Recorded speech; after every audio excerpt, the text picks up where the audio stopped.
Hi friends, welcome to my channel. இன்றைக்கி நம்ம வந்திருக்கிறோம் வந்து பார்த்திங்கன்னா சேலம் பஸ் ஸ்டாண்ட் பக்கத்தில் இருக்கிற அரசினர் பொருட்காட்சிக்கு தான் வந்திருக்கிறோம். ஸோ என்ட்ரன்ஸே வந்து பார்த்திங்கன்னா வேறு லெவலில் இருந்துச்சு. அப்படியே வந்து நம்ம உள்ளே போயில வந்து பார்த்திங்கன்னா ஃபஸ்ட்டு எடுத்தோடனே வந்து பார்த்திங்கன்னா மீன்கள் கண்காட்சி வந்து வச்சுருந்தாங்க. ஸோ அதை பார்த்துட்டு அதுக்கப்புறம் வந்து பார்த்திங்கன்னா உள்ளே போயில இந்த மாதிரி 360 கேமரா வச்சுருந்தாங்க. ஸோ அதில் வந்து பார்த்திங்கன்னா என்ஜாய் பண்ணிவிட்டு அதுக்கப்புறம் அப்படியே உள்ளே போக ஆரம்பிச்சாச்சு. ஸோ இங்கே வந்து செட்டப் வந்து பார்த்திங்கன்னா வேறு லெவலில் இருந்துச்சு. இங்கே வந்து இருக்கிற அந்த ராஜா காலத்து செட்டப் வந்து பார்த்திங்கன்னா பார்க்குறதுக்கு ரொம்பவுமே அற்புதமாக இருந்துச்சு.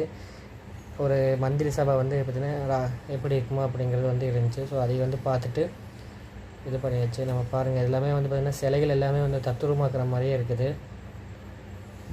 இந்த சபைக்கு வந்து இவர் தான் ராஜா. ஸோ அவர் ராஜாவையும் வந்து பார்த்துட்டு அதுக்கப்புறம் அப்படியே சுற்ற ஆரம்பித்தாச்சு. லைட்டிங் எஃபெக்ட் எல்லாமே வந்து பார்த்திங்கன்னா சூப்பராக இருந்துச்சு. நம்ம வந்து பார்த்திங்கன்னா ராஜா சீட்டு மாதிரி வந்து ஒரு செட்டப் போட்டுருந்தாங்க. ஸோ அதில் வந்து நம்ம உட்காந்து என்ஜாய் பண்ணிவிட்டு அப்படியே உள்ளே போக ஆரம்பித்தாச்சு. ஸோ இந்த மாதிரி வந்து பார்த்திங்கன்னா இந்த மாதிரி பொருட்காட்சிக்கு வந்து நம்ம ஃபேமிலியோடு வரும்போது நல்லா என்ஜாய் பண்ண முடியுது, சந்தோஷமாக இருக்குது. இங்கே அப்படியே முடிச்சுட்டு வந்து பார்த்திங்கன்னா நம்ம அடுத்தது வந்து கேமிங்கில் போயாச்சு. இங்கே நிறையா கேம் வந்து வச்சுருந்தாங்க. அதே மாதிரி குழந்தைகளுக்கும் வந்து பார்த்திங்கன்னா நிறையா வந்து தூரியெல்லாம் இருந்துச்சு. ஸோ இந்த மாதிரி ரயில் இதெல்லாம் வந்து குழந்தைங்களுக்கு வந்து ரொம்பவுமே வந்து சந்தோஷமாக இருந்தாங்க. இது பாருங்கள், சுற்றிலுமே வந்து பாருங்கள் எல்லாமே வந்து தூரி குழந்தைங்களுக்கு உண்டான இதாக இருக்கும். ராட்டினம் எல்லாமே இருந்துச்சு. ஸோ அதுவும் வந்து பார்த்திங்கன்னா எல்லாம் என்ஜாய் பண்ணிவிட்டு திரும்ப வந்து பார்த்திங்கன்னா நம்ம நல்லா ரவுண்ட்ஸ் பண்ண ஆரம்பிச்சிட்டோம். இங்கே இருக்கிறது வந்து பார்த்திங்கன்னா பேய் வீடு, அதுக்கப்புறம் வந்து பனி வீடு எல்லாமே வந்து பார்த்திங்கன்னா பார்க்குறதுக்கு வேறு லெவலில் இருந்துச்சு.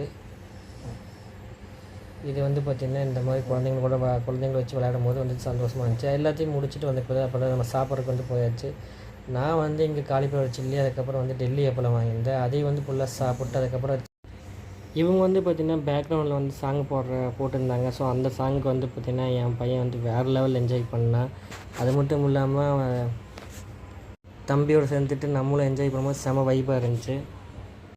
அதை அப்படியே முடிச்சுட்டு இந்த ராட்டனில் போகும்போது வந்து பார்த்திங்கன்னா நமக்கு கொஞ்சம் வந்து பயமாக தான் இருந்துச்சு. ஸோ நமக்கு ராட்டனாவே கொஞ்சம் பயம். ஸோ அதையெல்லாம் என்ஜாய் பண்ணிவிட்டு இந்த மாதிரி நிறைய பறவைகள் விலங்குகள்லாம் வச்சுருந்தாங்க. ஸோ அது கூட வந்து நம்ம செல்ஃபி எடுத்துகிட்டு அப்படியே வந்தாச்சு. திரும்ப வெளியில் வரும்போது வந்து பார்த்திங்கன்னா என் பையனுக்கு ஆசைப்பட்ட மாதிரி வந்து பார்த்திங்கன்னா ராஜா கெட்டப்பில் வந்து ராஜா சேரில் போகணுன்னு ஆசைப்பட்டாப்புல. ஸோ அந்த ராஜா இது சேர்லேயே உட்கார வச்சாச்சு. ஆதிக்கு வந்து செம்ம என்ஜாய் பண்ணாப்புல இங்கே வந்ததுலேருந்து. கடைசி எல்லாத்தையும் முடிச்சுட்டு அப்படியே நம்ம வெளியே வந்தாச்சு. நல்ல பசி சேஞ்சலி போட்டு நல்ல பிரியாணி வந்து சாப்பிட ஆரம்பிச்சாச்சு. பிரியாணி, தயிர் பச்சடி வேறு லெவல் சாப்பிட்ற டேஸ்ட்டாக இருந்துச்சு. ஸோ நீங்கள் இந்த மாதிரி வந்துக்கிறீங்களா அப்படின்னு மறக்காமல் கமெண்ட் பாக்ஸில் கமெண்ட் பண்ணுங்கள். தேங்க்யூ.